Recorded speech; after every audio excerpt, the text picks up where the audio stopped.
Venga, vamos al lío. Hoy vamos a mirar la Constitución española de 1978 no como un tocho legal, que lo puede parecer, sino como algo mucho más interesante, el plano de un arquitecto para construir toda una nación. 169 artículos. Uf, es un número que de entrada asusta a cualquiera, ¿verdad? Y ya no te digo a quien se prepara unas oposiciones y tiene que saberse esto al dedillo. Pero, a ver, que no cunda el pánico. La buena noticia es que, en realidad, tiene truco. Es más sencillo de lo que parece porque este documento, que parece tan complejo, está construido sobre una estructura, pues muy lógica. Y esta va a ser nuestra ruta, nuestro tour de arquitectos. Primero veremos el plano general. Luego nos meteremos a fondo en lo que sería el alma y el cuerpo del edificio. Echaremos un vistazo a la letra pequeña y terminaremos entendiendo por qué se diseñó así. Empecemos por esa vista de pájaro. Toda esa maraña de 169 artículos en realidad se puede dividir en tres grandes bloques, más unas cuantas notas al final. Pensemos en cuatro partes. El preámbulo, que es como la visión del arquitecto, el porqué de todo. Luego, la parte dogmática, que son los cimientos y, súper importante, los derechos de quienes van a vivir ahí. La parte orgánica es toda la maquinaria, cómo funciona el edificio por dentro. Y las disposiciones, pues son el manual de instrucciones.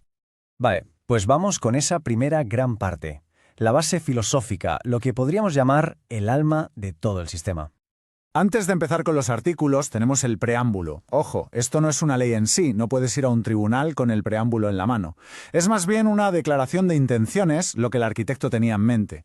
Nos dice el para qué de todo esto: proteger los derechos y la increíble diversidad de España. Y aquí es donde esas buenas intenciones se convierten en ley de verdad. La parte dogmática, que va de los artículos 1 al 55, es donde se graban a fuego los principios del Estado y, sobre todo, los derechos y deberes que tenemos como ciudadanos. Esta parte se divide en dos. Primero, en el título preliminar, tenemos los cimientos de los cimientos, los principios más básicos del Estado, y sobre esa base se levanta el famoso título I, que es la gran carta de nuestros derechos y deberes fundamentales. Y aquí va un detalle clave, de esos que marcan la diferencia. Fijaos, el título 1 es el único de toda la Constitución que tiene una estructura interna de capítulos y secciones. Y esto no es casualidad, para nada. Nos está diciendo que no todos los derechos tienen la misma protección. Se crea una especie de jerarquía. Arriba del todo, con un blindaje máximo, están los derechos fundamentales. Esto significa que son muy difíciles de cambiar y se pueden defender directamente ante el Constitucional. Un poco más abajo, con una protección también muy sólida, tenemos otros derechos y deberes. Y finalmente están los principios, que actúan como una brújula para el gobierno. La propia estructura nos chiva qué es lo más sagrado. Bueno, pues si ya tenemos el alma, ahora toca construir el cuerpo. Si la parte dogmática nos decía el por qué y el para qué, la parte orgánica nos explica el cómo. Es la maquinaria pura y dura.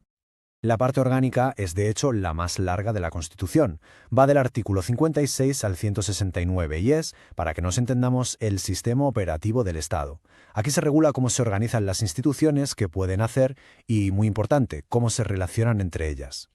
Y aquí se ve clarísimo, esta es la gran división, la lógica que lo mueve todo. La parte dogmática es el qué y el por qué, los principios, los derechos, el alma. Y la parte orgánica es el quién y el cómo, las instituciones, los poderes, el cuerpo. No puede ser más gráfico. Y estos son, digamos, los grandes salones de ese edificio del Estado.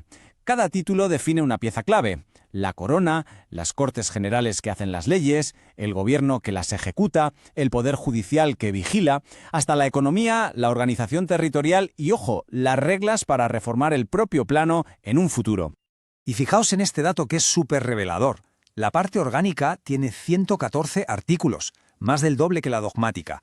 ¿Qué nos dice esto? Pues que se puso un esfuerzo enorme en crear un sistema estable, funcional, una maquinaria bien engrasada y no solo una bonita declaración de principios. Venga, que ya casi hemos acabado el tour. Llegamos a la parte final del texto, a lo que podríamos llamar la letra pequeña, esos apéndices que se aseguran de que el plano se monte bien. No son artículos como tal, sino notas al final. Las adicionales son para añadir detalles concretos. Las transitorias para construir el puente entre el sistema de antes y el nuevo. La derogatoria es como una escoba, que barre las leyes antiguas que ya no valen. Y la final, pues nos dice cuándo se enciende la luz y todo empieza a funcionar. De todas estas, las transitorias tuvieron una importancia histórica brutal. Fueron, literalmente, el mecanismo que permitió pasar de un régimen político a otro de forma ordenada, sin que todo saltara por los aires. Fueron el andamio de la transición. Muy bien, hemos visto el plano, el alma, el cuerpo y la letra pequeña. Pero, al final, ¿por qué importa tanto todo esto? ¿Qué nos cuenta esta forma de organizar las cosas? Pues aquí está la clave de todo, la idea principal. La estructura nos está contando una historia. Y esa historia es que, primero, se definen los valores de una sociedad y los derechos de las personas, el alma. Y solo después se construye toda una maquinaria estatal, el cuerpo, con un único propósito, servir a esa alma, no al revés.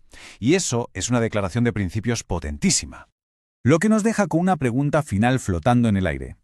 Una constitución diseñada en 1978. Esta arquitectura, esta estructura, que tiene ya casi medio siglo de vida, ¿está realmente preparada para aguantar los desafíos tan distintos que tenemos hoy en día? Ahí queda eso.